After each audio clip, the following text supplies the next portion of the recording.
listen to the AZ Wildcats podcast. Fortunate enough to be joined by a man of many seasons, Mr. Triple Double himself, Mr. Matt Muehlebach. Hello, Matt. It's been about 7 hours since we last corresponded. If the NBA has a summer league, you and I are texting back and forth. Absolutely. Matt, I've been remiss in asking this. A couple of people wanted me to ask you this. What is a day like in the life of Matt Muehlebach? Well, I'm a general counsel for a small private equity firm here in Tucson, and so I spend a lot of time, doing that. And I've got two teenage girls, and anybody that has anything close to that knows what that's like. And so it's actually a lot of fun. They're good kids, and we, my wife and I, do a lot of following them around. They both play a lot of volleyball, which I've been saying this, I think that women's volleyball is the closest thing to men's basketball out there, because it combines a lot of things. It combines unbelievable size, right, athleticism, and skill. And of course, women's basketball does the same too. But I think the women's volleyball is unique in that, and so it's fun. I get to watch them play a lot of volleyball. They both play indoor and beach volleyball. And I grew up. When I was in school here, I had a bunch of buddies that played volleyball: Judd Bushler, Steve Kerr, Harvey Mason, right, Bruce Frazier. They all played volleyball, and I thought it was a dumb sport. And now little did you know. All right, Matt, let's talk about this Arizona basketball roster. First and foremost, Tommy Lloyd was an A-plus hire. I don't think that there's any doubt about that. The one thing, though, that we've talked about a lot is that they needed to get tougher. You needed to have a little bit of a transition, not an overhaul, but a little bit of a transition. What have you seen from the first 2 years from Arizona basketball, good and bad, from the Tommy gun? I think, the good is he was able, I think, to adapt really quickly to becoming a head coach. You didn't feel like that it was something new and hard for him, or something it was going to take him years to kind of figure out. It felt like on day one, he knew what he was doing. And, for a guy that was an assistant for 20 plus years at a major program, that's not surprising. But I think the ease of which he did it was surprising. And obviously he was left with some good players by Sean Miller, no doubt about it. But I thought he did an amazing job of creating culture really quickly and creating you and I, in fact, it's funny, I watch these NBA games, and it's in the summer league right now. And the first game or two, everyone's on their best behavior. They're all trying to do the right thing. They're picking each other up when they fall down. They're throwing each other five, like they're being good teammates. By about game 3, it's all out the window. Like, no one cares. It's like, let me get mine. It's LA Fitness pickup ball. Like, move out of the way. I'm getting my points up. But for him to, I really think like instill and install really this brand of basketball that super unselfish. And I think that is like one of the hallmarks of his team, how hard they play, how much they play together. Reminds me a lot of Lute. In fact, you'll love this, Mike Luke, because you grew up in this era. I was watching the 30 for 30 the other night of the Michigan Wolverines, the Fab Five. I was, and I was as well, because it was right on after a summer league game. Yes, and I couldn't resist. Right. I was watching it. It was phenomenal to watch just the history of what happened, and the shorts and all that was what got all the, and their brashness and how tough they were, and obviously freshmen was what got all the press. But what stood out to me was how much they shared the ball and how much they played for each other and how much like joy they had playing together. And that is one thing that has really stuck out to me with Tommy Lloyd so far. Right. Now, looking at the one thing about it that we can, through the regular season, they've been A-pluses, obviously. Postseason, a little bit more, obviously, hit or miss. Now, last year, you and I talked about it for a long time, that I thought they overachieved because I had no expectations of a 2 seed. Going in there, especially when you lose what you lost. You get into the tournament, though, and quite frankly, you got kind of punked. I mean, there's really no other way around it. So well, you lose some players, you lose Kirk Kriisa, you lose Tabellis, but then you bring in some junkyard dogs. And this to me is where it gets fascinating with Lloyd, is that a lot of times the really good coaches, well, not all the time, but a lot of them are stuck in their way. It'd be very easy for Tommy Lloyd to say, dude, I'm 61-11, buzz off. Yeah. It would have been really easy for Luke to say, I've been to 2 Final Fours, get off my back. But the great ones adjust at times when they need to adjust. And I think when you look at this roster now, whether you're bringing in a Keyshawn Johnson, whether you're bringing in even a Jaden Bradley to replace Kirk Kriisa, you're getting guys with a toughness acumen, especially Johnson, who was in a national title game and had 13-4, 7-7 throughout the season. That to me is the real sign of a leader right there, Matt, that you can be uber successful and then still be able to tinker and go in another direction if you need to. Yeah, I totally agree, Mike. For him to, have a certain makeup of a team and really change the makeup. It wasn't, it was like a pretty big facelift that he changed in terms of the style, in terms of the type of guy that has come in. You have a guy like Keyshawn Johnson that, I think he started 71 games in a row for San Diego State on a team that is a junkyard team. So if you're starting for that team, it's almost like saying, dude, if you're a Navy SEAL, like I know what type of dude you are. Like if you play for San Diego State and start for 71 straight games, 2 year straight games, I know what kind of dude they're bringing in.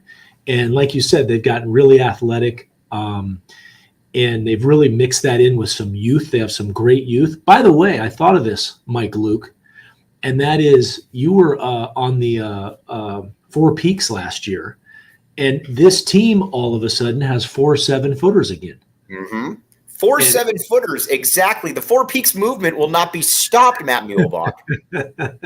So no, I think it's an amazing job by Tommy Lloyd to really just fit some needs. As you said, I think they really overachieved last year in the regular season. Credit Tommy and the team for that. I think to bring all those kind of new guys in, the transfers in, really sink them in right away. They only played really 7 guys. And then, but look, let's face it, they underachieved in the tournament. It was a tough loss. However, I do think sometimes you can find amazing opportunity in those tough losses. And that is, and I'm not predicting this will happen. However, if you think of Virginia was the only team in history until last year that a 16 team had beaten a 1 seed.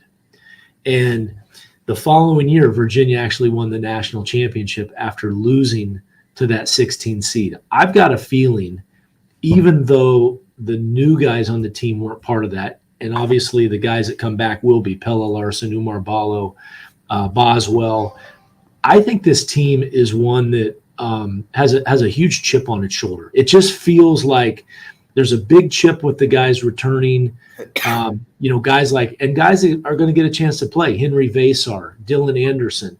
I think those guys are going to have a chance to really step up and be productive. But then you have guys the new guys you mentioned.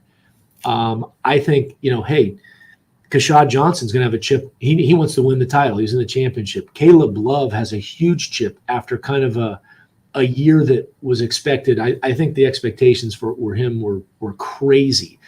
And I think he played really well last year, but maybe not to what some people thought the expectations, especially with his team. You've got a guy like Bradley that I think, he's got a huge chip. He wants to prove a lot. He's only a sophomore, but a guy that started 22 games for the most talented team in the entire country. So I think it's going to be fun. You've got a really interesting mix of people. And as I said, Tommy, as good as he is at building culture this fast, I think it's going to be a fascinating team.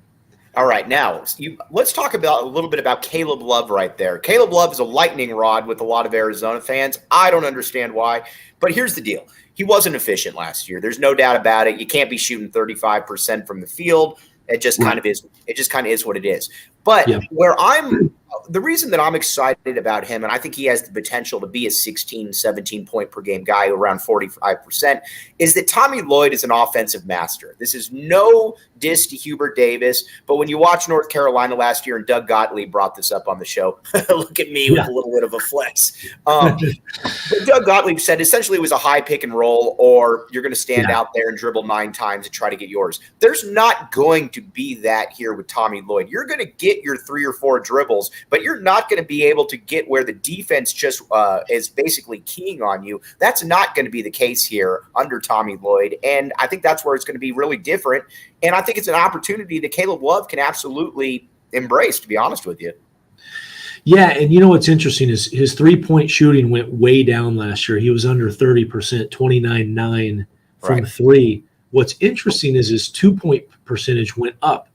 He went from, I think, 38 the year before to 46 last year from 2, which I find fascinating. And what that tells me is you're right. Teams were keen on him. He was probably taking a ton of shots late in the shot clock. Maybe not great shots, but he had to take them. He was their offensive threat. And in a much more continuity type offense, he's going to get better looks, I think. It's more of a hey, 5 guys, everybody can touch it. I think the other thing that's kind of interesting is you go from 2 guys, Kerr Kriisa and Courtney Ramey, who were not 2-point shooters at all. Right. They were just 3-point shooters essentially. And I think it's going to be fascinating because now you bring Love, who can take it inside the key or take it inside the 3-point line. You bring Boswell, who can do both. And the number that really stuck out, I looked at this number actually, Mike Luke. I'm coming with some research today. I want to hear it. Let's hear it, man. I'm coming with some real research. You're the lawyer here, not me. Jaden Bradley, 164 2-point attempts last year. 164. Kerr Kriisa in 3 years had 119. Courtney Ramey last year had 88 last year. He had 164, which, again, I'm not saying any, one's better than the other, but it's going to be fascinating to see a different type of attack the rim, athletic, get in the paint, and how will that work with all the 7-footers as well that Tommy Lloyd's going to put out there. So it's going to be a different look, and it's going back to your original comment, very different personnel that Tommy's working with. Matt, when was the last time you went to Circle K? Be honest. I'm thinking about that. That was 2 days ago with my daughter who was driving to get gas.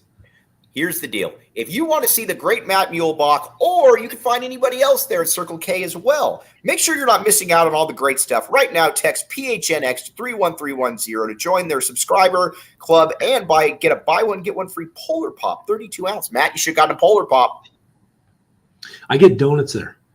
Oh, the donuts are fantastic as well. It feels like the weirdest purchase, but I get the donuts in the case. And you got to get the tongs, and not everyone's used the tongs, but I use them and use a little plastic, and then the plastic breaks off, so you just grab one after. And then you just go with it right there. Head to CircleK.com or go to CircleK.com/store locator to find one near you. All right, let's talk a little bit. You mentioned the peaks earlier. Oumar Ballo. I have gone back and forth a lot when it comes to Oumar, to be quite frank with you. First of all, I was wrong on Oumar Ballo. I never thought that he would be a 14-8 player at the U of A. I thought that he would be, again, I've said it a billion times, I thought he would be more of a Gene Edgerson type. Come in, and there's nothing wrong with that. Come in, throw some elbows, bike knee pads, get dirty, all of that stuff. But he became an all-conference guy with his body type and with his skill.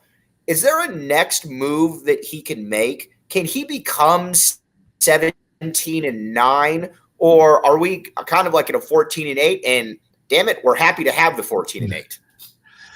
I think both.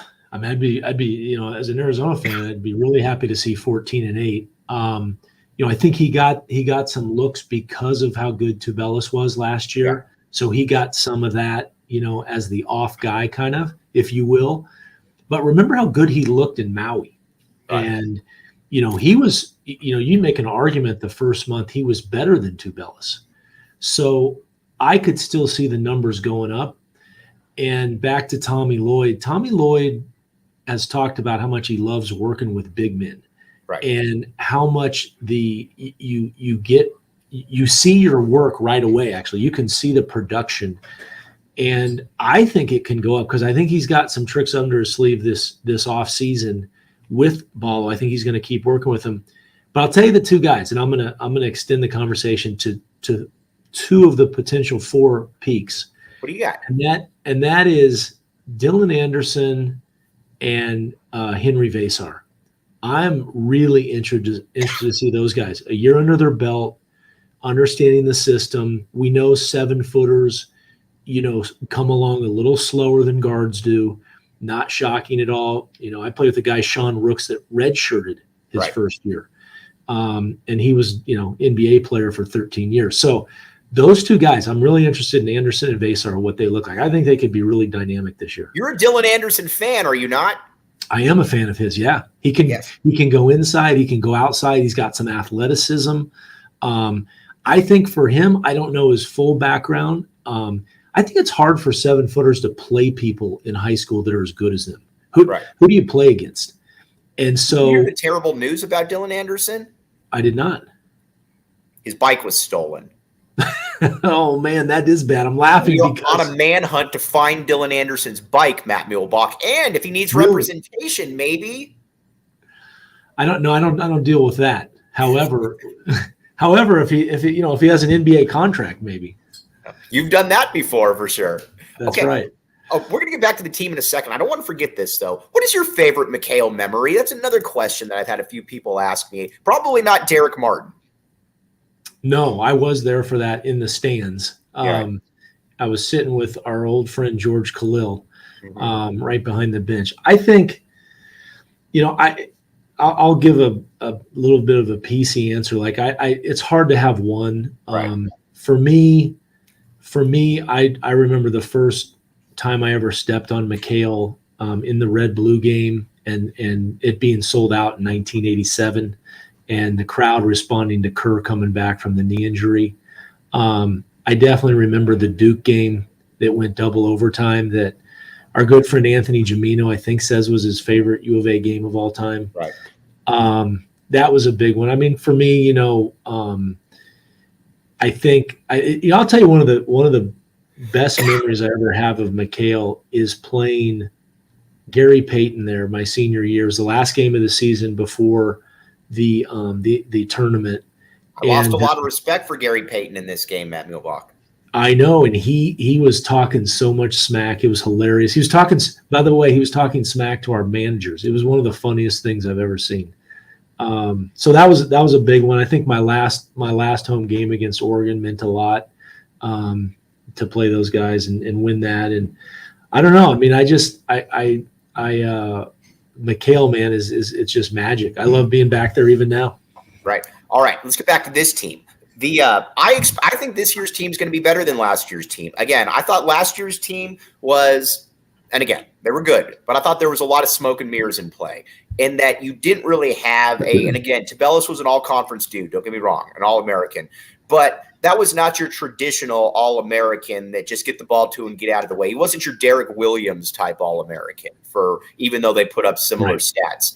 I look at this year's team, and I see a nice combination of toughness first, Umar Ballo, Keyshawn Johnson, but then I see other guys too that can make plays off the bounce, like you just talked about with Jaden Bradley, Caleb Love, Kylan Boswell's coming back. I think this year's, it might take a little bit of time, but I think this year's upside has a little bit more of a peak to it, pardon the pun.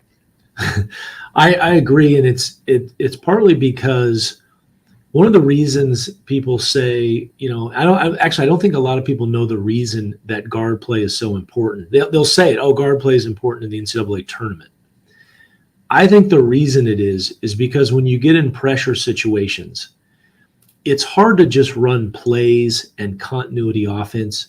A lot of times it just breaks down. It's just pick and roll or one-on-one, and usually who has the ball in their hand? The guards have the ball. So the guards make plays at the end of the game, and the guards are the ones that a lot of times win or lose games. You look 2 years ago, why did North Carolina get to the finals? Because Caleb Love destroyed UCLA in that Elite Eight game. Or I don't know if it was Elite Eight or Sweet 16, whatever one it was, he won the game for him single-handedly because the ball was in his hands, pick and roll. It was late. and he went off. And when you have, and I just mentioned, we mentioned Caleb Love, when you have Boswell, when you have Bradley, when you have guards that can make plays, as you just said, Mike Luke, off the bounce, you're going to have a huge advantage in crunch time in the NCAA tournament. Yeah, and that's something too that I think a lot of people took for granted growing up. I took for granted because, I'm coming up in the early 90s. I'm thinking to myself, this is easy. You got Damon at the end of the game. You got Khalid at the end of the game. We have to deal with Reggie Geary this year. I mean, and then you go to Mike Bibby and JT, et cetera, et cetera. Salim, you don't really realize how lucky you are to have guards like that can really express themselves off the bounce right there. Now, Jervis Williams is making up a point about Duke right here. I'm excited about this out-of-conference scheduling, Matt. This, to me, brings back memories again to Lute, where, now, listen, Lute wasn't going to be walked over. He wasn't going to go to Cameron and then meet for the second one in, Kansas City or whatever. It had to be, but whether it was Roy Williams, whether it was Dean Smith, there was no problem with making those ones happen. I'm excited about this. I look at this out-of-conference schedule, Alabama, Michigan State, Duke, and it brings back some nostalgic memories right there. It does. And you don't see it as much as you pointed out, except for just the big tournaments. Oh, there's the schedule. Look at it right there. The great Jacob Franklin bringing this up. Wow. And Wisconsin at home, Purdue. I mean, that's some big time stuff. And as you said, I mean, you see it at the Maui Classic. You see it in, the Bahamas or whatever, but playing in Cameron. Mike, I was lucky enough to play in Cameron my junior year. Mm-hmm. And that probably is the best place I ever played. The one that made it so unique, was it because of how close to the court the fans are and how condensed the stadium is? What made it so unique playing there? It was that it's tiny. It was, you knew that they knew how to cheer. They knew how to talk trash. They had all those funky cheers. They did all these weird things behind the basket when you shot free throws that were atypical. They didn't just yell. They did, sometimes they got really quiet, which was hilarious. They would move sideways. They did all these things. But I think it's just also, you combine that with Duke. It's Duke. And by the way, back then, I don't know if they still do it, they had to wait in line to get into the games, the fans did. And so when we pulled up for shoot around, they were all in line, and it was 40 degrees out. They had a line of, 1,000 people long. They were fired up. They were booing us when we got off the bus. That was, 5 hours before the game. Right. All right, Matt, I know you're up against the clock because you got a real job right here. But first, before we sign off right here, and we'll have you on again next, I know you're going to be you're in and out a little bit, hanging out in some tougher areas in the coming weeks. But what are you most excited about with this coming year's team, Matt? What are you when you put down your notes and whatnot, what are you most anxious to see that you might not have an answer to? I think it's how this team responds to what happened at the end of last year. The toughness that they might play with, the different kind of style, the physicality they might play with.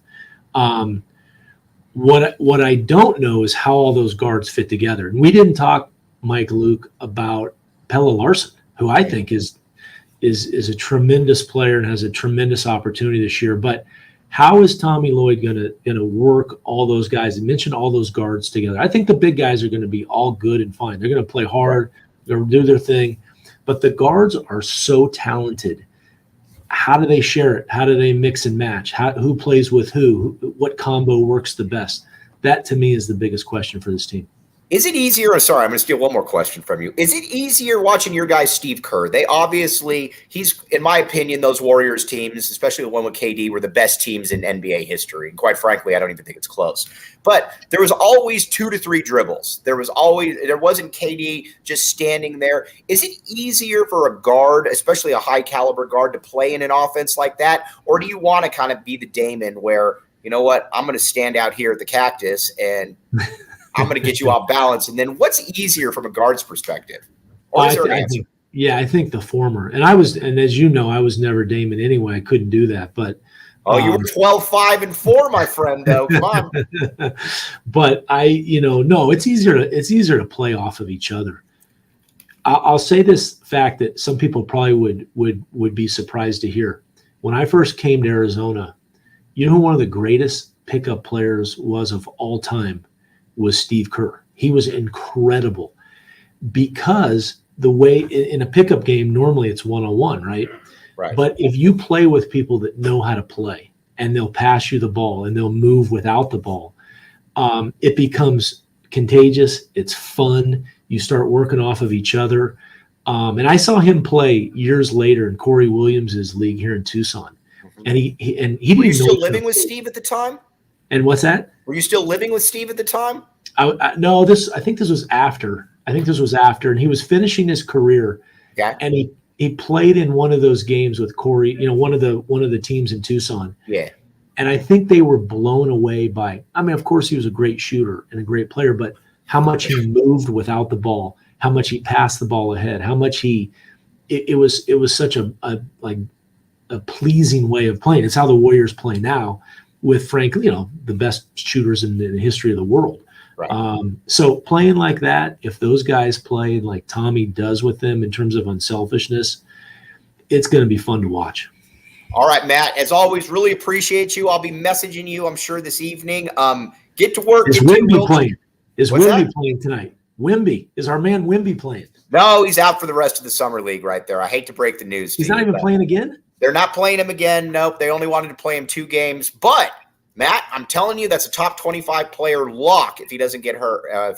Assuming he doesn't get hurt, take that to the bank, my friend, or take that to the. That's going out on a limb, and I'm going to watch that. I appreciate the prediction. Right.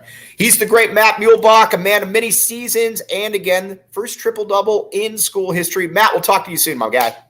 Thanks, Mike Luke. Appreciate it, buddy. All right, talk to you soon. Matt Muehlebach right there. All right, got to pay some bills. I got a lot of questions to get to right here. Kevin O'Neill, the great Kevin O'Neill question here from Rich Carrillo. But first, BetMGM. All right, we're trying to get you to all back the A right here. BetMGM is the best place to back the A on Arizona football overs and Arizona basketball overs. It's very simple. If you haven't signed up for BetMGM yet, use bonus code PHNX. There's a few different offers depending on where you live. But for our Arizona audience, place your first bet offer and you'll receive up to $1,000 back in bonus bets if it loses with BetMGM. Again, make sure you use bonus code PHNX. Check out show notes for full details. Let's hear Shane Diefenbach.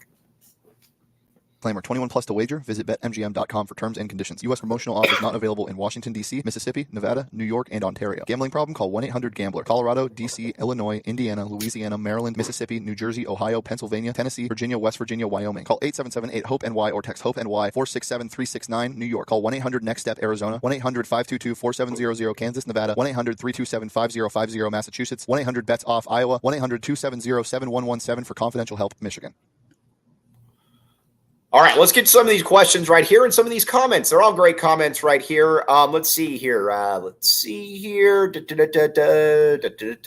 right, Jesse Johnson, great. Are we a better team if we get more efficiency out of Ballo in fewer minutes, filling in with more versatile lineups when he's on the bench?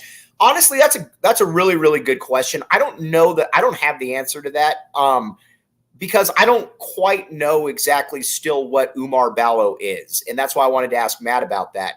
If Oumar Ballo is really in 28, 29 minutes more of a 30 and 15, if he's more of a 19 and 8 guy, a 17 and 9 guy, then you obviously got to play him more. I'm inclined to think, though, that he's probably better. I think he's probably about right in that 27-minute frame.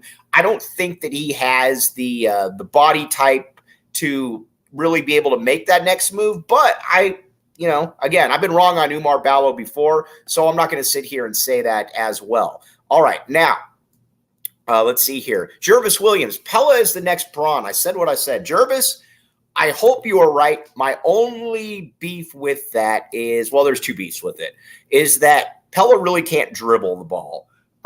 And Pella really can't come off screens and shoot because Pella's got a very slow set shot. But athletically, they're very similar. They're both tough dudes.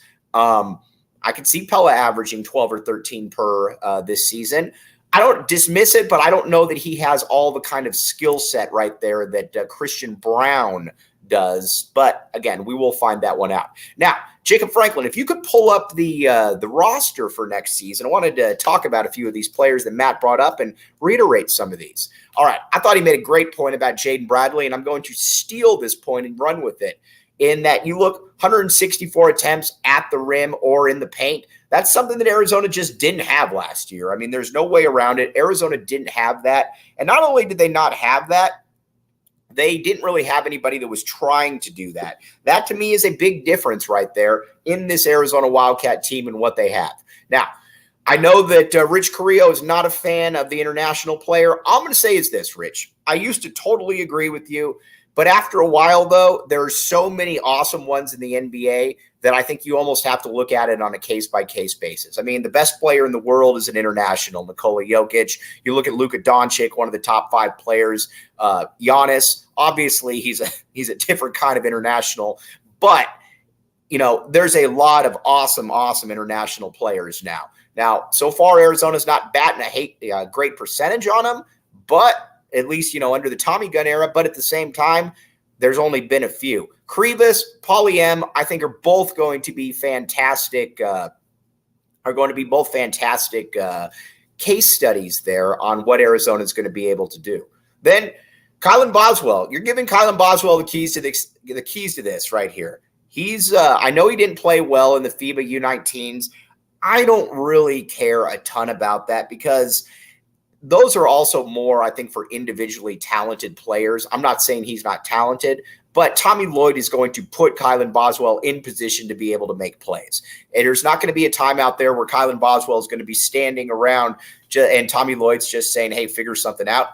Boswell's going to be in that offense. Boswell's going to be able to figure that kind of stuff out. And I'm excited to see what he can do there because, honestly, he was a lot better. I would say to everybody out there, look at what you saw with Kylan Boswell last year as opposed to what you saw in the FIBA 19 games. You're right. Andres, we need to get Morauskas on there. I do apologize. I have been bereft of my duties right there. But speaking of which, and we're going to get to the 4 peaks here in a second because there is a movement here to try to besmirch Dylan Anderson, led by Jason Shear. But one thing that you can't do is besmirch 4 Peaks, the official brew of PHNX Sports. Check out 4 Peaks Brew or 4 Peaks Pub to keep up with the latest on Arizona's hometown brewery. Must be 21 years or older to drink 4 Peaks. Please drink responsibly. And Bird Dogs. Now, you look at me and you can figure out pretty quickly I'm not the coolest dude in the world. I'm no Jacob Franklin. But when I get Bird Dogs, and again, I got a free pair of shorts the other day, I feel cool and I feel comfortable out there. Go to birddogs.com /PHNX to enter promo code PHNX for free Yeti-style tumbler with your order. That's birddogs.com /PHNX or promo code PHNX for a free Yeti-style tumbler. You don't want to take your Bird Dogs off, we promise you. I can agree with that. I can testify to that one as well. Check it out, Bird Dogs.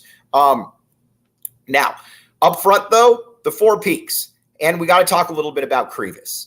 Krivas was really, really, really good and has been really good this summer. Montias Krivas, he's not hit campus yet, but let's be honest. He's massive. He looks really big, and he looks like he's fairly skilled. Now, again, there's going to be some question marks about what he can do, and I totally understand all the questions about, not getting excited about it because we got excited with Henry, and Henry still might be good, but Henry was probably a little bit initially overhyped.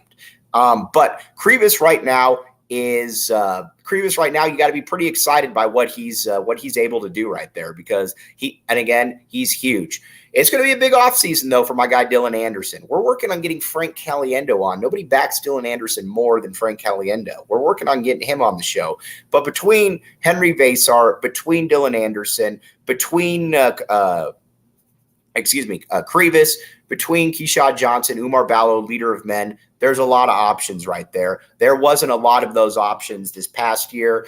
So you got to imagine that a few of those ones would emerge. And not only would they emerge, you got to think, too, that there's going to be a couple guys that are going to be possibly double-figure scorers. I think Keyshawn Johnson is probably going to be an 11-8 type player. We'll find out about that one for sure. Now, one other thing here. Again, pins and aces. Sorry, I'm getting all my reads in right here because Matt was against the clock and didn't want to steal some time right there. Pins and aces. Check out pinsandaces.com and use code PHNX to receive 15% off your first order and get free shipping. That's pinsandaces.com. All right. In my opinion, though, like I said, and I think, I know Matty M agrees, this Arizona team is going to be better than last year's team. Now, again, they might not be a 2 seed, but I do think at the beginning of the or at the end of the season, this is a team that's going to be much tougher and a much tougher out. That's for you right there, Rich Carrillo. And again, it's kind of a show, don't tell. Totally get all that. But Tommy Lloyd clearly understood this offseason that he needed to make some adjustments, and he did just that. All right. Big thanks to Matt Muehlebach. Big thanks to all the comments right here.